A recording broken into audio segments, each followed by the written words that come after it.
আসসালামু আলাইকুম। আমার চ্যানেলে আপনাদের সকলকে স্বাগত।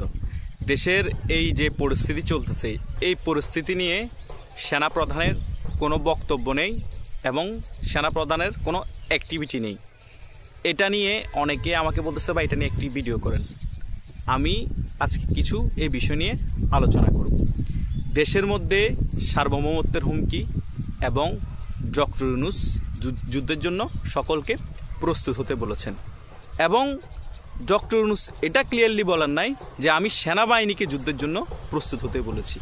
তিনি কাদের সাথে যুদ্ধ করবেন? তিনি কি বাংলাদেশ আওয়ামী লীগের তৃণমূল কর্মীদের সাথে যুদ্ধ করবেন, নাকি স্বাধীনতা পক্ষের শক্তি ওদের সাথে যুদ্ধ করবেন, নাকি অন্য কোনো দেশের সাথে যুদ্ধ করবেন? তিনি কিন্তু এই বিষয়গুলা ক্লিয়ার করে বলেন নাই এবং বাংলাদেশ সেনাবাহিনীকেও উল্লেখ করে বা উদ্দেশ্য করে তিনি বলেন তাদেরকে প্রস্তুত থাকার জন্য। আবার এই দিকে বাংলাদেশ সেনাবাহিনী দেশের যে সার্বিক পরিস্থিতি, করিডোর এবং সার্বভৌমত্বের হুমকি, বাংলাদেশের রাজনৈতিক পরিস্থিতি নিয়ে রিসেন্টলি কোনো বক্তব্য প্রদান করেন নাই। কেন করে নাই সেটা বাংলাদেশ সেনাবাহিনীর প্রধানই ভালো জানে। অনেকেই বাংলাদেশ সেনাবাহিনী প্রধানকে বিশ্বাস করতে পারেন না। অনেকে কথায় কথায় বলে তিনি মিডা, মানে তিনি সবার মানে তিনি কার বোঝা যাচ্ছে না, সে কারণে তিনি সবার।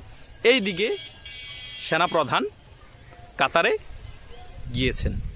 কাতারের ঊর্ধ্বতন অনেক কর্মকর্তার সাথে তার বৈঠক হবে এবং খালেদা জিয়াও কিন্তু কাতার দিয়ে ঘুরেই কিন্তু বাংলাদেশে আসবেন। তিনি প্রথমে কাতার যাবেন, কাতার থেকে বাংলাদেশে আসবেন। অনেকেই বলছে যে ওয়াকারুজ্জামানের সাথে খালেদা জিয়ার একটা বৈঠক হতে পারে, কিন্তু 100% শিওর হবে যে তার কোনো গ্যারান্টি নেই। হতে পারে, যদি হয় সেখানে বাংলাদেশের রাজনীতি নিয়ে কী আলোচনা হতে পারে এবং বাংলাদেশের রাজনীতি কীরকম মেরুকরণ হতে পারে সেটাও কিন্তু দেখার বিষয়। ওয়াকারুজ্জামান কি সম্পূর্ণরূপে ডক্টর ইউনূসকে সমর্থন করছে, নাকি ডক্টর ইউনূস সরকার চলে যাক একটি নির্বাচনের মাধ্যমে বিএনপিকে আনতে চাচ্ছে, নাকি আওয়ামী লীগের পুনর্বাসন ঘটাতে যাচ্ছে, সেই বিষয়ে খালেদা জিয়ার সাথে আলোচনা করবে। এখানে অনেকগুলা বিষয় জড়িত আছে। বিএনপি আওয়ামী লীগ নিষিদ্ধ সেটা কিন্তু বিএনপি চায় না।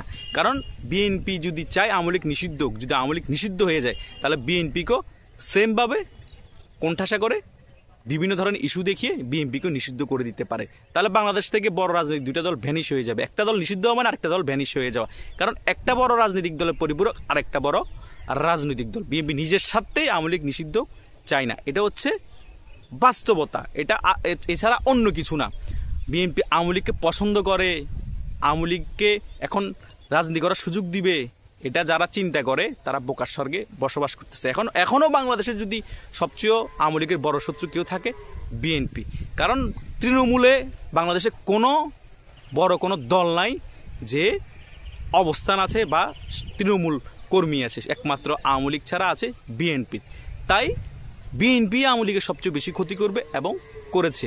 তাই বিএনপি আওয়ামী লীগের বন্ধু এটা ভাবা ভুল। রাজনীতি কিছু মারপ্যাচের কারণে অনেক কিছু সমর্থন করতে হয়, সেই কারণে তারা আওয়ামী লীগ নিষিদ্ধ না হোক সেদিকে সমর্থন করছে। আওয়ামী লীগ পুনর্বাসন হোক সেটাও তারা চাচ্ছে। কারণ আওয়ামী লীগ পুনর্বাসন হওয়া মানে নির্বাচন তাড়াতাড়ি হওয়া এবং বিএনপি ক্ষমতায় যাওয়া।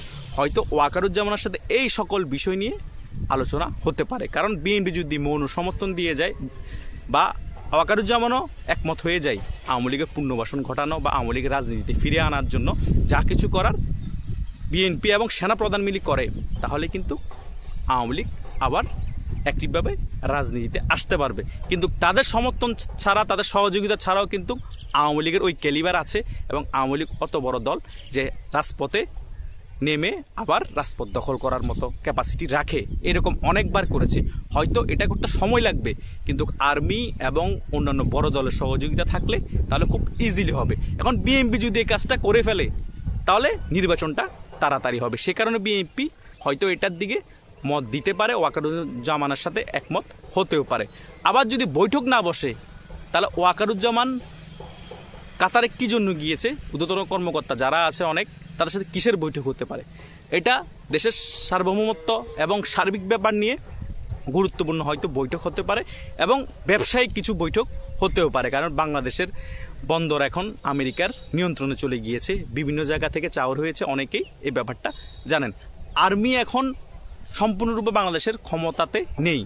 ডক্টর ইউনূস দেশ চালাচ্ছে, আর্মি ব্যাক সরকার বলা হচ্ছে। আর্মি কিছু ক্ষমতা রাখে ওয়াকারুজ্জামান, সেই কারণে অনেক বিষয় নিয়ে ওয়াকারুজ্জামানও বিশ্ব মোরালের সাথে কিছু যোগাযোগ স্থাপন করতেছে। বাংলাদেশের রাজনীতি, ব্যবসা এবং যুদ্ধনীতি অনেক কিছুই কিন্তু ওয়াকারুজ্জামানের উপর নির্ভর করে। তাই আমাদের অপেক্ষা করতে হবে কাতার থেকে কখন ওয়াকারুজ্জামান আসবে এবং তার বক্তব্য কী দেয় এবং তার অ্যাক্টিভিটি কী দেয়, সেটা আমরা বুঝতে পেরেই জানতে পারবো কি বৈঠক হয়েছে এবং সামনে আওয়ামী লীগের ভবিষ্যৎ কি, বিএনপির ভবিষ্যৎ কি, বাংলাদেশের রাজনীতির ভবিষ্যৎ কি, এবং বাংলাদেশে নির্বাচন কি আদৌ হবে নাকি ডক্টর ইউনূস সরকার অনেক দীর্ঘায়িত হবে, এটা দেখার বিষয়। তাই একটু অপেক্ষা করতে হবে। ধন্যবাদ সকলকে।